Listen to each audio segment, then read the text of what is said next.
Power Motion Picnic Hour. Sometimes a special guest. Say your name, special guest. Robert Earl Keen. This is the Power Motion Picnic Hour. Hello, everyone, and welcome to another edition of the Power Motion Picnic Hour. As always, I'm your host, Dave, and as always, alongside me is... Trevor. Trevor, what's happening? How are you? I'm doing well, Dave. I'm doing quite well. How about yourself? Yep, I'm doing well. Excited to be back on pod. I'm a different man than I was the last time we spoke, now that I've got 2 marathons under my belt. 2 marathons under your belt, many more considered. Yeah, exactly. If we count ones that I said I was going to do and didn't do, then I could say 4 really, but 2 actually completed. That's huge, man. Congrats. Thank you. This one was so fun. I guess in a lot of ways, this is going to be a post LA Marathon breakdown episode, right? Yeah, we got to do the race recap. It's a lot of our big news over here, and it's a good example of everything going according to plan, pretty much. That's great. Yeah, not usually what we have. Rare. Happen. It's rare. Yeah. In our world, it's usually we talk about the plan falling apart. And, well, so I mean, tell us about it. Well, it was a beautiful day, and it's sunny Los Angeles. During our training over here, me and a female gear shed testing correspondent who also had a great day out there. A big part of our training was just listening to the Randy Newman song "I Love LA." I think that was it's a good end of taper activity. There become points in a run training where you just look over each other and just go Santa Monica Boulevard, and that would be like, or you quote any part of the song you feel like. But anyway, so that was a big part of the training that I think was effective, especially when we got to the starting line and it was playing as the race was starting. Oh wow. Yeah, Serendipitous.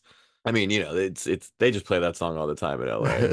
Yeah, it's like New York, playing in New York. Yeah, I mean, I think they play that when I don't know, when LA sports teams win and stuff, right? They play out like if the Lakers win, they play that. I don't know. I mean, I probably should know, but sounds accurate enough. Yeah, I went to the only game I've ever been to in LA is I went to a Dodgers game a couple of years ago. Nice. Which was amazing.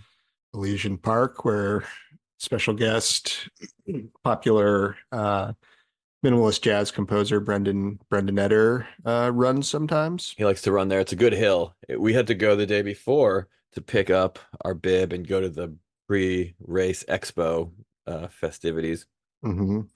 And that's quite a hill to hike up the day before. You have to run a marathon. I don't think most people did that, but we did, and it was fine. Legs were in shape, but that's a steep hill to walk up. Probably, and then on the way back, you had a chance to do some last minute downhill training. Well, we took you didn't need to necessarily bomb it, but just sort of walking down was probably good. We called the car back. Oh, nice. Yeah, walked all the way there from downtown, walked through Chinatown, and then walked up to Dodger Stadium. Got our bibs, bought a couple extra goos. Yep. Considered buying a singlet that said "Run High." Oh, nice. From some vendor, and I realized that that's not like a thing I do, so it wouldn't make sense, but it was a very cool singlet. It's funny. I heard it more metaphorically. That's how I thought about it too, but I thought about it when I first saw it and first considered getting it. I thought about runner's high. Yeah, right. Runner's high. Then it was pointed out to me that that's a kind of running that people do, especially in this day of edible. Oh, they'll run high. They'll take some THC and they'll just go running. Oh, interesting. Yeah, we had a guy on the track team, I think, in high school who used to do that, and the coach was always like, "You can't do drugs before the meet," and he was like, "Yes, I can. I'm faster." But anyway, I'm more just into goo and maybe getting a banana in the system. Water. Yeah, I feel like some very good athletes have played their sports high, but you can't necessarily attribute that to their success and fantastic, phenomenal natural abilities. Like Bodie Miller, the skier, was good. Well, I think and the running back from a few years ago. Rick, Dolphins running back, maybe. Ricky Yeah. Williams. Yeah. Yeah. Or I was thinking of Doc Ellis, who threw a no-hitter Oh, on acid right. in the 70s. But to quote the Baseball Project, one of my favorite baseball-themed bands, as they say, if you think taking LSD might help you throw a no-hit game, you might consult a good drug counselor. In fact, that's what Doc became. So, which is a real, I love that lyric. It's like the last line of the song. Nice. Um, Nevertheless, he did throw a no-hitter. He did. Yeah. Uh, and the story's that much better for it, right? I mean, it's like um it's I mean, that's like the one, right? If people know about like an epic baseball game where like the pitcher was on acid, like that's the legendary one. That's the legendary one, but how many other times did it happen and it didn't work out? Yeah. While we were at Dodger Stadium, I took a photo of myself posing with the statue of Sandy Koufax. Oh, And nice. I think he threw multiple no-hitters, didn't he? And he threw a perfect game, I think. And Probably not high. probably stone cold sober. Yeah. But you ever listen to Sandy Koufax talk? That's what sobriety sounds like. Is Sandy Koufax talking. That's just a man focused together, but Yeah, yeah. not up in the clouds. Um, but anyway, that's all the day before. The day of the race went great. 25,000 people. Kind of total bedlam a little bit at the starting line, but they did get everybody off well. Um, and moving and then running, you got to run a slight uphill and then just a lot of downhill for a while. So it's a nice, easy way to Mhm. start. Uh, Amazing course. There were people cheering the whole way, from 7 a.m. Yeah. on, even like people at the parking lot. And then as you're running down the hill Hmm. from the stadium, there's people with signs, but a lot of real jokers out there with funny, funny signs. You see the same sign a lot. Well, it's a big city, right? It's a big city. Yeah. So Lively. It's lively out there. second most populous city in the United States of The America. whole United States. Yeah. So, Right. so many people have the same sign though. Like, so many people have a sign with like a Mario power up.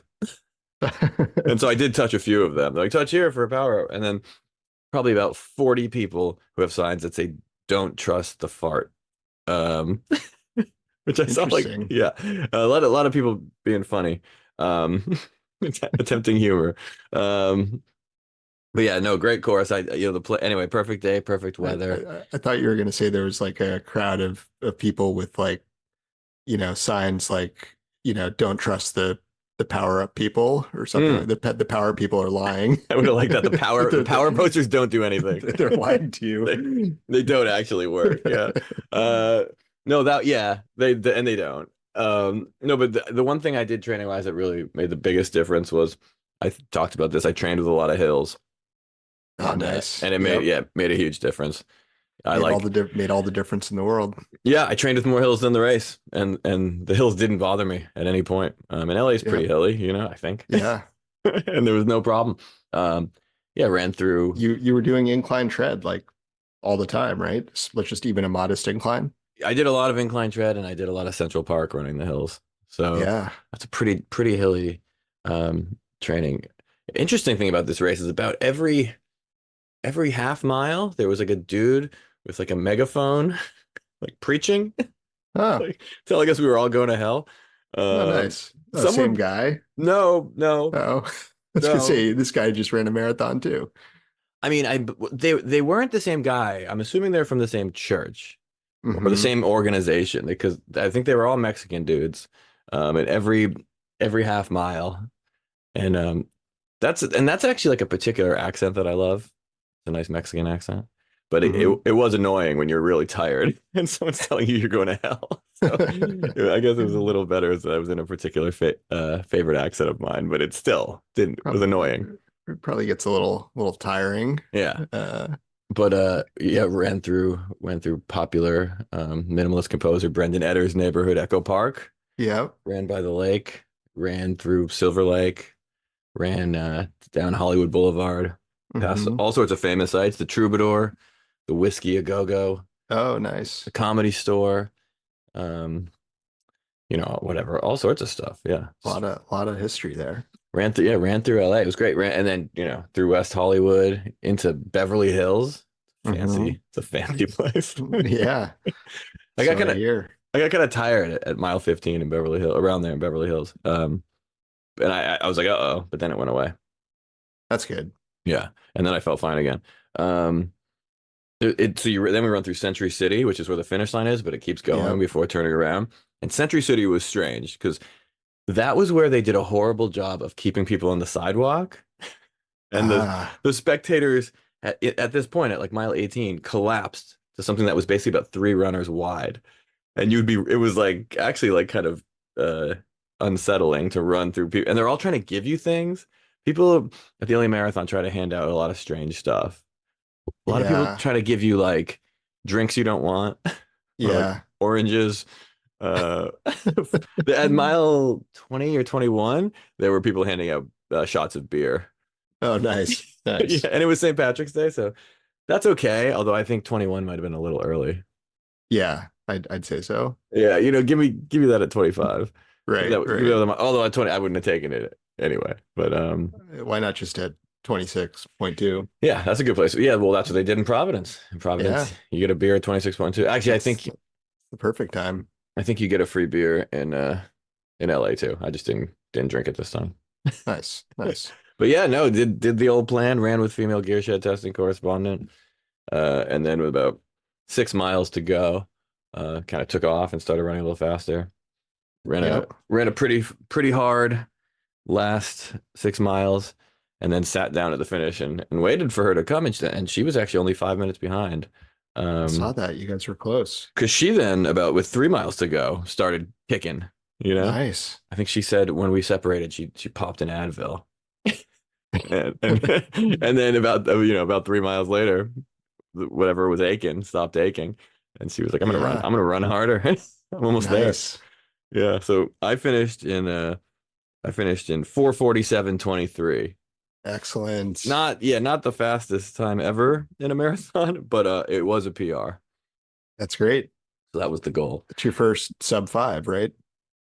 Yeah, maybe. We'd have to go Maybe. back. I We don't mean, know. We don't really know what Providence was. I I don't just think it don't was. I don't think remember. we. And I don't think we said it on air either. I probably have an email that says it somewhere. It wasn't good Yeah. though, so I wasn't too excited about it. I looked at it once. It was like, ugh.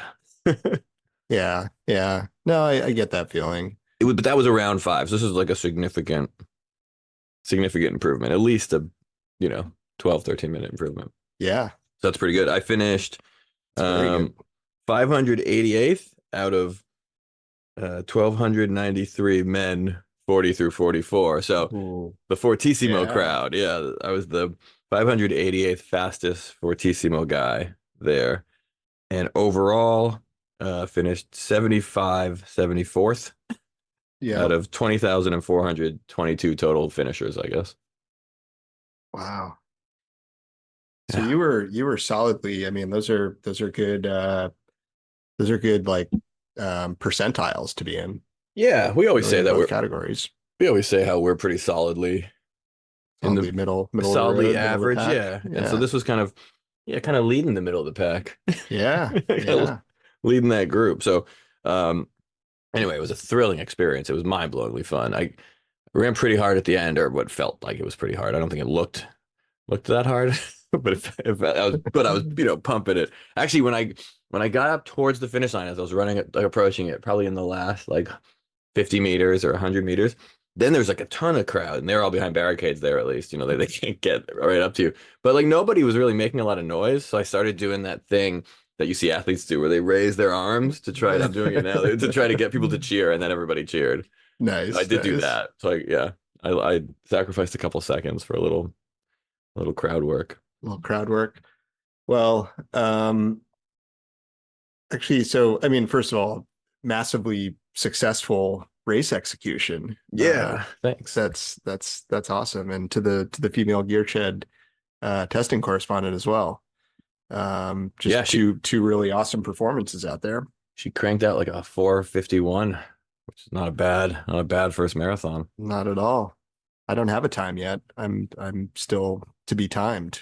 We'll see you in San Diego 2025. That's the one I'm thinking could be good. I mean, San Diego sounds lovely. or just Um, LA again, you know? yeah, Like yeah. it was great. It was such a well-organized race, except for that one part of Century City. Yeah, yeah. Um, I think Most of the that, time I've spent in LA has been in Century City. yeah, are you there for work? Unfortunately, I'm there for work. Yeah, Yeah. it's the only Sometimes I'll like time. just go to Century City and then home. That's too bad. This is the only time I've been to Century City. Yeah, yeah, It makes perfect sense for the marathon to finish there. Like I understand why the race turns around. It doesn't just run all the way to Santa Monica, which would be cooler, cool place to finish. But Century City makes sense. It's a good place to corral people into, and then organize shuttle buses to take them out. yeah, yeah. But uh, but yeah, it's also the least interesting part of Los Angeles I've ever been to. It's like, all right, Yep, there cool. it is. There it is. Yeah, some Yep. buildings. Yeah, Yeah, yeah. Anyway, well, that's great. And I was going to say, I mean, I wonder if the power-ups actually do work for some people. If they get just like a little pick-me-up from get a little laugh, kind of enjoy the interaction, kind of lifts their spirits and the placebo might effect is working because they yeah, actually think it's yeah, real. Yeah. So yeah, don't tell or them. or I mean just their reaction. They get like a positive uplift emotionally, and that translates to a physical improvement. Yeah, the crowd definitely helps me, I think. Yeah. I like having everyone out there cheering. It's really fun. And like I said, tons of people. There were people out there the whole way. It was LA is a party all the time, and you're running through mostly you're running through a lot of residential neighborhoods, I Yep. guess. Also, Yep. yeah, also through all the fancy stores in Beverly Hills. There was nobody there. Yeah. Yeah. Well, I mean, I wonder if there's probably somebody out there that might know the answer to this, or it might be aware of studies and things that could help on this topic. Yeah, the about the power up signs. Yeah. Yeah. I think in female gear shed testing correspondent said when she was running the Providence half marathon, which she did last year, somebody was holding one of those and she went to hit it, but they were standing right in front of a pothole, which she noticed right as she was like about to fall into it. And she was like, "Oh, dude, don't stand there. Oh It's like a man. trap." Uh, But yeah, LA's a funny town. Good town for a marathon. Good running town. A lot of nice people. yeah. Yeah. A lot of Also a lot a of a lot lot of of good weather too, right? perfect weather. A lot of cool looking runners. Yeah. There were I see like that. more people that looked like me running in Los Angeles than you would see running in New York or certainly Rhode Island. Very cool. Yeah. Oh, what a day. It was, I wanted to I felt like I had a little more in the tank actually. I probably could have run a little harder because I could have kept running at the end. Well, you got some more in the tank. You can go harder and a little bit faster, leave more out there. You can go longer. You can do a lot with that. Yeah, I think yeah, I know. I thought about that I might have had enough in me to run like a 50K kind of. That's dangerous thinking. That's Yeah. how you Yeah. turn into an ultra marathon runner. Pretty soon. Well, and we do need to start. So is your next big event the debut trail run in the White Mountains, the Presidential Hut Traverse or Dave What? Traverse, Yeah, when did we depending on say June? June is what we said. Yeah, that's probably my next big race. Nice, nice. Well, we'll start maybe not now because we have to organize our thoughts a bit, but maybe we could explore that a bit on an upcoming episode. I'm excited to do Um, some kind of big run. I actually, when we were thinking about what would be a fun race for you to do next year, I started looking, and that's when I saw that the San Diego Rock and Roll Marathon is in June. I kind of just want to go mhm. run it this year. I don't know if that's too long or not long enough to wait, but anyway, I, well, I found one in Buffalo, but then I realized just how ridiculously far away Buffalo actually is. yeah, it's probably no easier to get to Buffalo than it is to get to LA. Yeah, yeah. Yeah, like I don't know. I guess you could just fly there. You probably could fly there, but that seems odd. But I guess that's how to do it. I Um, I flew to Buffalo once. You can do it. Yeah, it's pretty easy. Actually, never mind. it's probably a really short trip, actually. Yeah, I did it, and I did it from Boston. It's probably even easier from New York. So Probably pretty cheap too. yeah, it wasn't bad. Yeah. All right. Well, Well, I do have a couple other reports from around the racing world. let's hear it. You want to anything else on LA before we change topics? I don't no, I don't think so.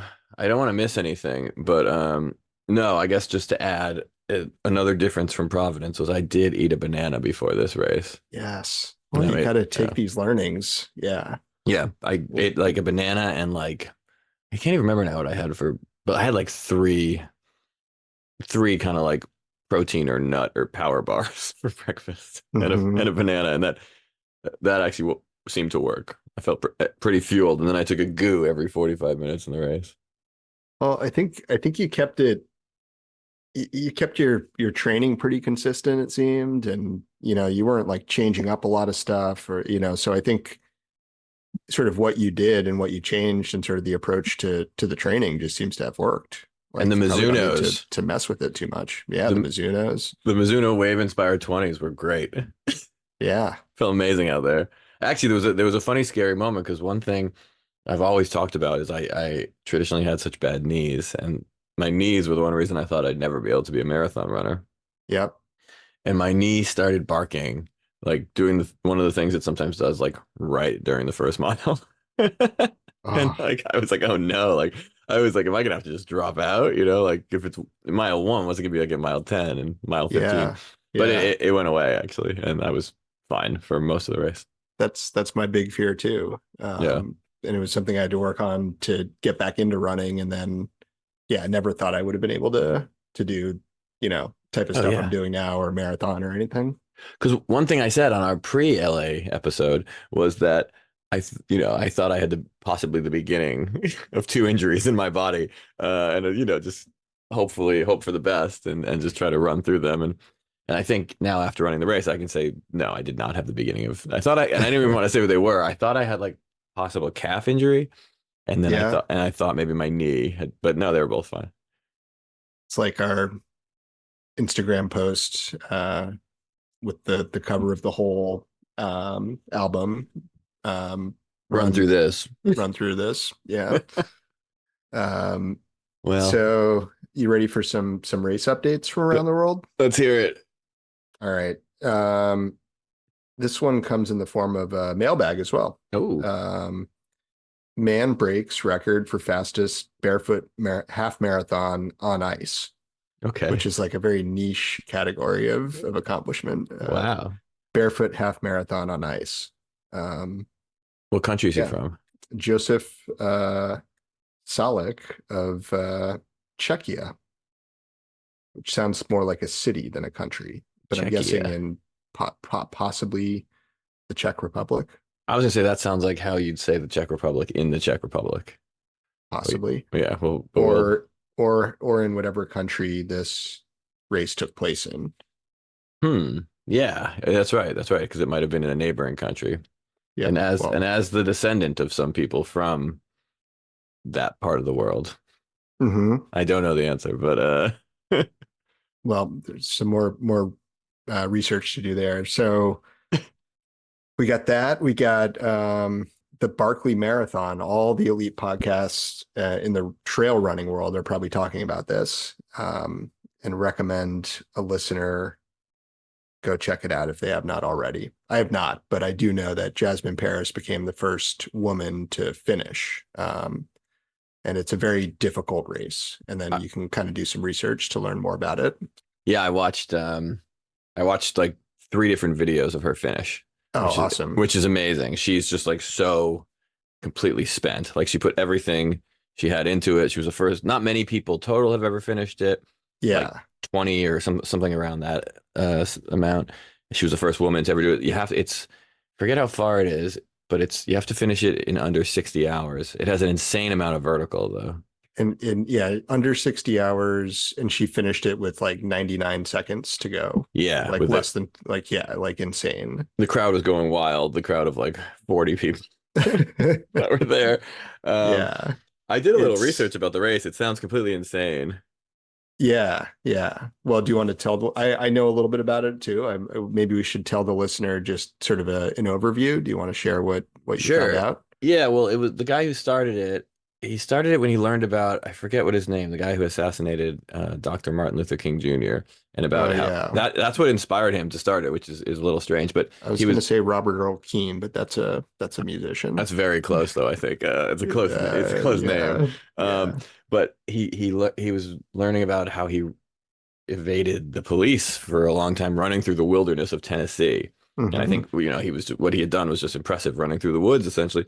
But this guy who invented the race thought he could do better or something. He was like, I could run around the woods of Tennessee better than that. And so he invented this race that doesn't advertise, has no website, right? It doesn't advertise online. There's no clear way about how to apply, but you have to like explain Yeah. why you should be in it. It costs like what, like $1 and change to get in. And That's change plus like a license plate from your wherever you're from, I yeah. think. And Yeah. then like you have to be in the area before it starts, and then there's like a horn that sounds to let you Yep. know that it's like an hour from beginning. Yep. Yep. And And I you think scramble to get ready. It can happen at any time in like a 12-hour window or something. yeah, and he says anything to make it more difficult for the runners. So in a sense, it's almost like we talk about these ultra races and like how it's the opposite of like we like I love the idea of running around Los Angeles through like beautiful neighborhoods and a beautiful perfect day. Yeah. And then you and somebody like, Katie Scheid, like running through like total crazy bad weather and everything going wrong. So this seems in a lot of ways like the one Just of the just me and Katie Scheid. not just you guys, many No, it's other. just funny. I don't think we're in the same category, but I get what you're saying. I get the point. Well, the appeal is the same, Yeah, I think. exactly. Yeah, Yeah. she She's just enjoy much, much better at it. she enjoys it while running faster. But Yeah, you're much, much faster. but you enjoy the same type of challenge, I think. And it's a whole segment of runners who like that. Yeah, Um, yeah. I don't know if I like that. I haven't really tried it yet. So We're gonna test. We're not gonna do yeah. anything crazy. We can if you want. I mean, it's sort of still open, but we're sort of thinking at special guest Christina told us or gave us the idea of presidential hut traverse, something sort of in that area, or we could do something different. I mean, it's still pretty open, and we can take. We did get listener feedback that voted that was the most popular choice, but we also got some other suggestions. We could do the Pemi loop, which is one that I'm hoping to do at some point. They, I did these the half Pemi, the semi Pemi was my first sort of big one. is that the That got one me into that that type of running. is that the one that goes through Watadic? No, no, that's the way pack or the wop pack. They all Yeah, blend in my head, all the running around the woods kind of things. yeah, yeah. Except the Barkley, because that's The Barkley. that one stands out. Yeah. So it's like I think you have to do 5 laps to finish, and it's called the Barkley Marathons because each one is supposedly a marathon length, but like runner, and they don't let you bring any technology or anything. You can only bring, I think, like a compass and a map or something. Hmm. Um, and but everybody says it's like it has to be like much longer than 26 miles. So it's Oh like yeah, who knows how long this race is? Nobody knows like the exact length or elevation profile, but it's insane. And the runners have to pick up a page out of a book each lap that like corresponds to their bib number that's and then right. hand it in at the end of their lap. And if they're missing a page, they're disqualified. Yeah, that's a DNF. That's a big Mexico City on them. Yeah, yeah, exactly. I just love it. It's such a, it's kind of like some of the Power Motion Picnic Hour races that we like to organize. Just a little bit free spirited, kind of Yeah, pushing the limits of traditional rules. it sounds very much like something we would want to organize. The main difference is just it's so much more competitive and high level. Yeah, yeah. Um, but it's very similar Well, in spirit. It's similar to what we do here. I mean, we would have welcomed competitive elite runners in any of our events, and they're always welcome. So maybe in the future. And then, was there anything we left out in the description? I think you might have gotten just about everything. I was going to add the book part, but you remembered The that. book part, he starts the race by lighting a cigarette. I forgot about that. Yeah. Wow. What a race. Yeah, there's a number of I'm sure other podcasts probably have a lot of good info, recaps. There's a couple documentaries about it. So a I, lot of info out there for those listeners whose interest is piqued. I don't think we're fast enough to run it, but I know we're not. But but maybe we'll cover it next year or whenever the next one is. It every year? Yeah, yeah, every So year. yeah, maybe we'll cover it next year. Go down there for the Power Motion Picnic Hour, get some interviews. Oh, I think there's one other one other one other little fact I remembered, which I'm sure it doesn't work quite as well anymore now that there's like so much information known about this, because this race has been going on like in obscurity for a very long time Which and is like only amazing. recently has become like, more popular, but it's not like they just like came up with this idea now. It's like a, It's like 30-year-old race or great. something, or 20, but they used to give, and again, so like you talked about the application process, you have to like write in and talk about why and all this. And they used to give the number one bib to like basically a mark that like they knew would like horribly bomb out, like, and like the organizer sort of would place his bet on number one to be the first person to like tap out and Mhm. DNF. So it's like pretty funny in the it's like sort of the number one person doesn't know that. They think Yeah. like all right, like number Number one, he's one. like Oh, he's like cool. cheering him on. Yeah, you're gonna do great. You got this. And like just somebody who has no idea what they're about to get into. Yeah. Uh, Well, so this has quickly become one of my favorite races on the running calendar, along with man versus horse and the and of course the community mile. community mile. Yeah, Yeah. probably my three favorite races that I'm aware of now. Um, Yeah. and another race that I thought I remembered this while making a joke back there. Another one that might be a good marathon for us would be Mexico City, maybe, Ooh, yeah. right? Do it, do Could it, do it legit. No subways. try to do it legit. Try to uh, rise above the peer pressure to take Yeah. public transportation around Mexico City, which we'll be doing the rest of the time we're down there. But it's Maybe we should just do like a small, like with just one stop worth, just yeah for the just for for the the full authentic experience. experience. Yeah. Yeah. Uh, but because I think one of the things that helped me, at least, I'm not that good about getting up at like 4 in the morning. Oh, But yeah. so in LA, I'm trying to think what time my alarm was set for. It was like 6, in the morning, Hmm. I think. And that's great because that's like 9 a.m. in New Yeah. York. Like that's not even that's like sleeping in a little bit, It's not even Yeah. waking up. Um, so I set my alarm for 6 and just jumped up, downed some bananas and like protein bars and hopped on the shuttle bus. That's amazing. The Yeah, shuttle that's a bus, that's a good point about the time change in your favor for yeah, that's perfect. it's great. The shuttle bus definitely almost didn't get us there in time because there was a huge line for the buses. And like One one thing I know about LA is that there's a lot of traffic, yeah, an yeah, and we insane amount of were traffic. we were sitting in traffic at like 10 minutes before the start of the race trying to get up the hill. And that was Perfect. where it was total bedlam. We got to the top of the hill and there was no chance about hitting up one of the bathrooms, one of the porta johns. Yeah. So I joined in with what about another 200 people were doing, which were just using the woods on the edge of the parking lot, just picking a tree. That was great. That's the way to do it. And then the other thing that's kind of encouraged is it was kind of, chilly in the morning. It was like, 50 degrees or something. So they encourage that you can just like leave your outer layers of clothes behind and they'll be donated. Oh, nice. Yeah. So That's just, cool. yeah. And so, but everybody takes them up on that. So I just came in a nice uh, teal sweatsuit that I then left at the starting line. It was funny almost to see some people ripping them off like kind of wildly. It's like you could take them off a little more gingerly, actually. Like Yeah. you don't have to wait till like 10 seconds.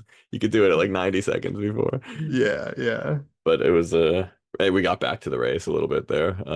But yeah, that was pretty great. I thought that was a nice move. Good That's way to very cool. Yeah, yeah. that's awesome. So I've got one more race, just to finalize the roundup. This Well, is an let's do it. exciting one. I think you're going to be into it. Okay. Um, the Devil's Shadow 50K in Mendon, New York. I have a race report I Okay. found. This was through just some open discovery, not mailbag per se. Okay. Have a report from Popular Runner, Oh, Jim Pergolizzi. hey. He says, beautiful day, tough footing, transition from light powder to perfect hard pack to lots of mud. That's a downhill race? No, it's a 50K. I think it has like 2 or 3,000 feet of elevation, through some woods. in sort of upstate New York somewhere. It went from snow to mud. I'm sure because I'm sure he like on the like whatever little like mountains, hills, like probably higher elevation, probably had a little snow still, and then probably like through as the day warmed up, the sun probably like if it was just a thin layer of powder, probably started to get icy as people were running across it, and then eventually just got all smashed up and melted and became like a mud factory. That's what I'm imagining anyway. Yeah, it makes sense. It sounds great. We can maybe validate with somebody who might have been there. That's a great update. We can validate what someone might have been there. We can follow up. We could see if we can get AI to create an image of that for us that we can share on our Instagram. See if the report lines up with any other reports from other racers too. I know our followers on Instagram do tend to get confused, I think, by our AI images. So I tried to create one last night, and I think the AI system was overwhelmed, and I couldn't get in. So try again tonight. We're getting to that point where we're running low on time, so we should ask if you've done any running this last week. Yeah. Well, I mean, I think I'm glad we were able to focus a lot on your running. I had a couple solid weeks of running in there, pretty consistent, getting up towards the mileage I was hoping to do, sort of just modest but consistent build. And then I got sick. I got the stomach bug. Just like really knocked out on Friday. So that set me back a couple days. It feels like a long time. It feels like longer than that, but yeah. I probably will return to running tomorrow. I would have done it today. Just kind of missed the window. So it's okay. You picked a good time to get sick. Yeah, the weather's been pretty bad too. Yeah, and there are a lot of other people affiliated with the podcast had a lot of big runs. So yeah, exactly. So that's fine. It's okay to alternate a little bit. It's fine. It's okay to take some time off. I took a nice 7 days off after the marathon, and I got my first run back, and I'm planning on my second run back tomorrow. You'll be back on it, yeah. And then also exciting news is that you and I are going to see each other soon, and maybe we'll get to do some running together. Oh, should I pack my shoes? I'm bringing mine. I always bring my Tracksmith Elliott runners because they're my most stylish running shoes. So they're the only running shoes I have that I feel comfortable wearing out if I'm not running. I have a brand new pair of road running shoes, maybe a future gear shed, but maybe I'll bring those. Yeah, give them maybe I'll give them the first run down there. Yeah, make it a run. We're going to be in New Orleans, so the Big Easy. Yeah, the Big Easy. I haven't done much running there, I don't think. I've only done treadmill running there. I think maybe. No, that's what I was going to say, but no, I think we might have even. I think we talked about this last summer on the pod. I did a very long run down there actually while training for Providence, whatever. It was after Providence, but anyway, tried to run. I don't know, ran 10 miles and around City Park and along Lake Pontchartrain and stuff. Yeah. That's right. That's what I was scoping before ultimately just deciding to hit the hotel tread. Yeah, it's a little safer. Yeah. Okay, well, I mean, that's anything else? We have almost no time now. I don't think so. I think we covered it all. Okay, good. Well, that's exciting. As always, dear listener, hit up the mailbag, put a comment on one of our photos. If you see Dave Rawlings walking around, tell him to pass the message along. Yep. I guess with that, we can say just onward.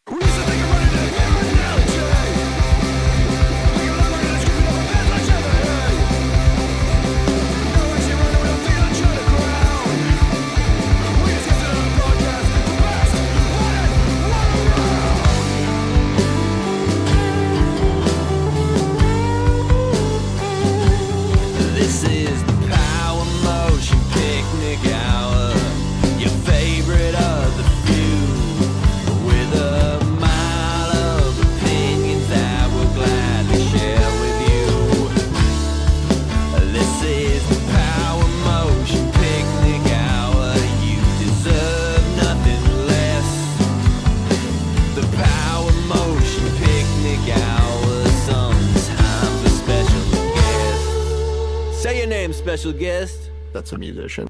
This is the Power Mode.